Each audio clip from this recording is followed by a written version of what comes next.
오늘의 말씀은 누가복음 9장 1절부터 17절까지 말씀입니다. 예수께서 12제자를 불러 모으사 모든 귀신을 제어하며 병을 고치는 능력과 권위를 주시고 하나님의 나라를 전파하며 앓는 자를 고치게 하시려고 내보내시며 이르시되 여행을 위하여 아무것도 가지지 말라. 지팡이나 배낭이나 양식이나 돈이나 두벌 옷을 가지지 말며 어느 집에 들어가든지 거기서 머물다가 거기서 떠나라. 누구든지 너희를 영접하지 아니하거든 그 성에서 떠날 때에 너희 발에서 먼지를 떨어버려 그들에게 증거를 삼으라 하시니 제자들이 나가 각 마을에 두루 다니며 곳곳에 복음을 전하며 병을 고치더라. 분봉왕 헤롯이 이 모든 일을 듣고 심히 당황하니 이는 어떤 사람은 요한이 죽은 자 가운데서 살아났다고도 하며 어떤 사람은 엘리야가 나타났다고도 하며 어떤 사람은 옛 선지자 한 사람이 다시 살아났다고도 함이라. 헤롯이 이르되 요한은 내가 목을 베었거늘 이제 이런 일이 들리니 이 사람이 누군가 하며 그를 보고자 하더라. 사도들이 돌아와 자기들이 행한 모든 것을 예수께 여쭈니 데리시고 따로 베사다라는 고을로 떠나가셨으나 무리가 알고 따라왔거늘 예수께서 그들을 영접하사 하나님 나라의 일을 이야기하시며 병 고칠 자들은 고치시더라. 날이 저물어 가매 12사도가 나와 여짜오되 무리를 보내어 두루마을과 촌으로 가서 유하며 먹을 것을 얻게 하소서. 우리가 있는 여기는 빈 들이니이다. 예수께서 이르시되 너희가 먹을 것을 주라 하시니 여짜오되 우리에게 떡 5개와 물고기 2마리밖에 없으니 이 모든 사람을 위하여 먹을 것을 사지 아니하고서는 할 수 없사옵나이다 하니 이는 남자가 한 5,000병 되밀어라. 제자들에게 이르시되 때를 지어 한 50명씩 앉히라 하시니 제자들이 이렇게 하여 다 앉힌 후 예수께서 떡 5개와 물고기 2마리를 가지사 하늘을 우러러 축사하시고 떼어 제자들에게 주어 무리에게 나누어 주게 하시니 먹고 다 배불렀더라. 그 남은 조각을 12바구니에 거두니라. 아멘.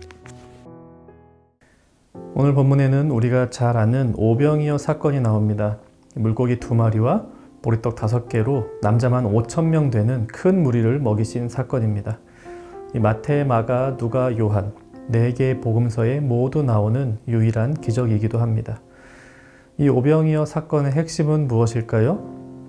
이 사건 앞에 나오는 일들과 연결해서 생각할 때 오병이어 사건의 의미도 잘 파악할 수가 있습니다. 자, 오병이어 사건 전에 어떤 일이 있었는가? 예수님께서 12명의 제자들을 파송하십니다. 그들에게 병 고치는 능력도 주시고 하나님 말씀의 권세도 주십니다. 예수님의 3대 사역이라 하면 가르치고 고치고 전파하는 사역입니다. 근데 그 3가지 사역을 제자들도 할 수 있도록 능력과 권세를 주신 것입니다. 그를 파송하시면서 예수님께서 말씀하십니다. 여행을 위하여 아무것도 가지지 말라. 지팡이나 배낭이나 양식이나 돈이나 두벌 옷을 가지지 말며. 왜 그럴까요? 오랜 기간 돌아다니며 하나님 말씀 전하고 병자도 고치고 사역을 하다 보면 돈도 필요합니다. 그런데 예수님은 돈뿐 아니라 먹을 것도 가지지 말라 하시며 심지어 여벌 옷도 가지고 가지 말라 하십니다.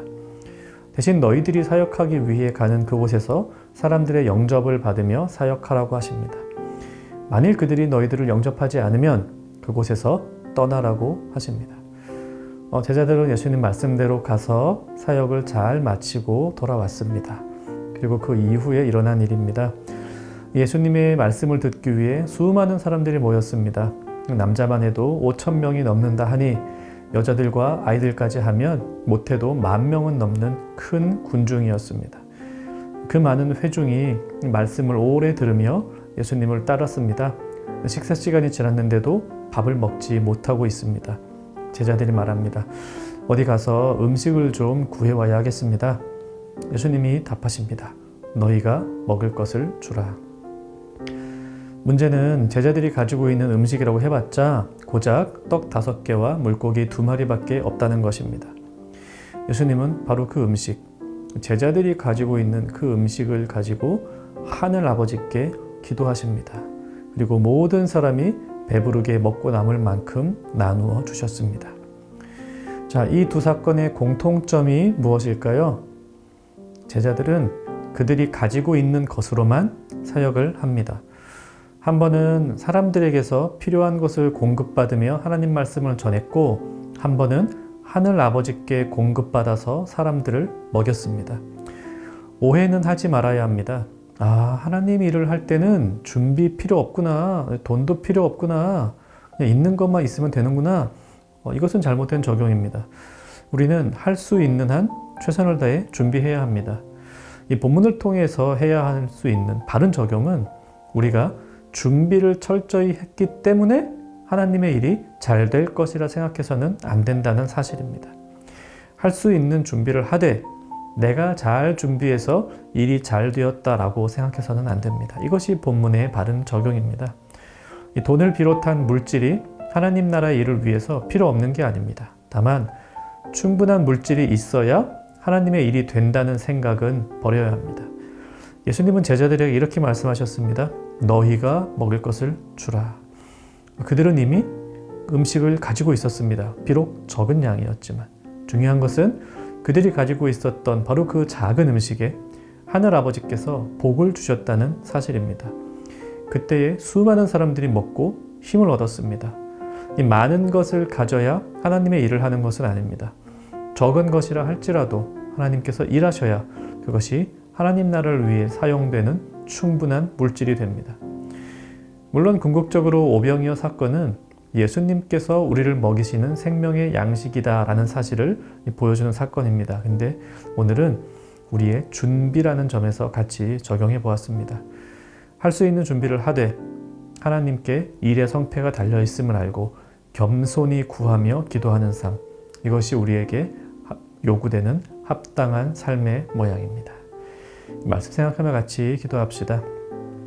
매사에 할 수 있는 대로 성실하게 준비하며 살되 많은 것을 가져야 무엇인가를 할 수 있다는 생각은 버리게 하옵소서. 이렇게 기도하시고요. 하나님께서 내가 하는 일에 복을 주셔야 하나님의 일이 된다는 이 사실 잊지 않고 일하게 하옵소서. 오늘 하루도 하나님 주시는 축복으로 하나님의 일을 하며 살아가는 청년가족 되시기를 바랍니다.